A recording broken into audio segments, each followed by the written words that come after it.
I support housing justice and the protection of marginalized communities from being forced out of their homes. Our lecture showed us how urban renewal policies in Los Angeles, under the guise of progress, displacement of communities of color, the government used eminent domain to build highways and stadiums, especially in neighborhoods like Boyle Heights and Chavez Ravine.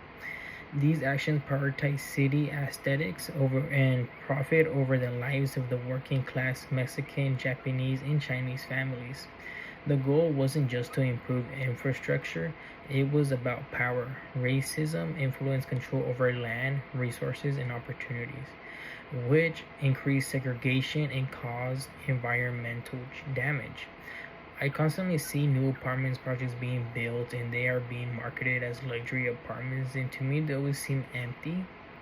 And I feel that it's unfair that we don't see affordable housing for working class and those who are barely making enough to make ends meet. And I feel that Chicanx community can benefit from affordable housing. The story of Chavez Ravine really stuck a chord with me. The city promised public uh, housing, but then canceled those plans to build Dodger Stadium instead. Families were forced to leave their homes, and if they refused, they were physically removed. As the lecturer mentioned, how Aurora Vargas was literally dragged out of her home after she refused to leave by sheriffs from people whose job is to protect and serve, but the only thing they were protecting and serving was Walter O'Malley, the owner of the Brooklyn Dodgers, to bring the team to Los Angeles.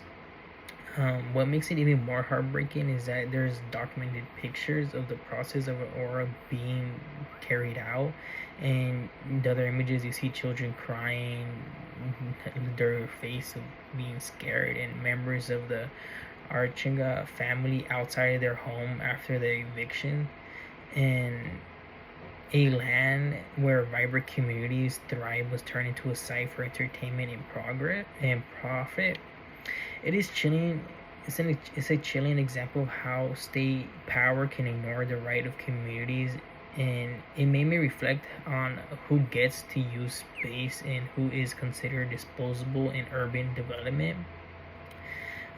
It's wild to think that one of California's landmarks was built from the destruction of a Mexican American community. And any time that that if I go to attend the Dodger Stadium, that would definitely be the back of my mind.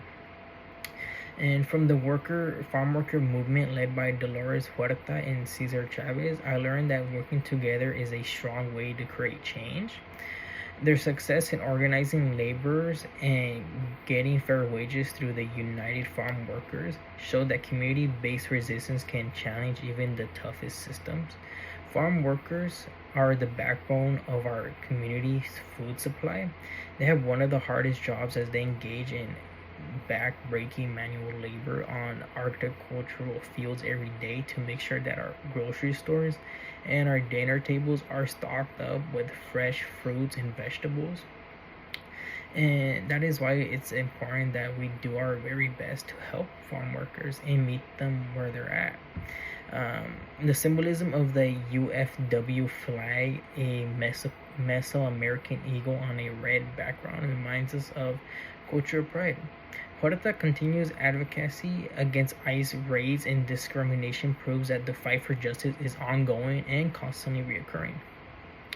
I had the opportunity to help with the United Farm Workers, where I contacted workers to help them secure appointments for application workshops um, for Food and Farm Worker Relief Program in San Luis, Arizona. The UCLA walkout and the Chicano Youth Conference showed how powerful youth voices can be and how important it is to question traditional education. Reyes Lopez criticized white supremacy and urged people to resist it. And that has taught me that change often means facing uncomfortable truths and rejecting systems that do not serve us. While some found his ideas extreme, his emphasis on questioning what we learn and why is still important. And The history of displacement in Los Angeles, from Boyle Heights to Chavez Ravine, show us urban development has often harmed marginalized communities while claiming to bring progress. Policies driven by racism and profit have taken homes from hardworking Mexican Americans and Japanese, and Chinese families and destroyed their neighborhood. The story of Aurora Vargas and the Archega family, who were forced out of their homes to build Dodger stadiums, highlights how the government can prioritize entertainment and profit over people's dignities. Today, luxury apartments sit empty while working class families struggle to find affording housing and continue the cycle of exclusion. The Chicanx community deserves affordable housing, recognition, respect, and a say in shaping their future. True progress must start with justice, memory, and empowering those who have been marginalized. And my question is, what would our cities look like if urban development prioritized healing historical harm and empowering displaced communities rather than erasing them for profit? Thank you.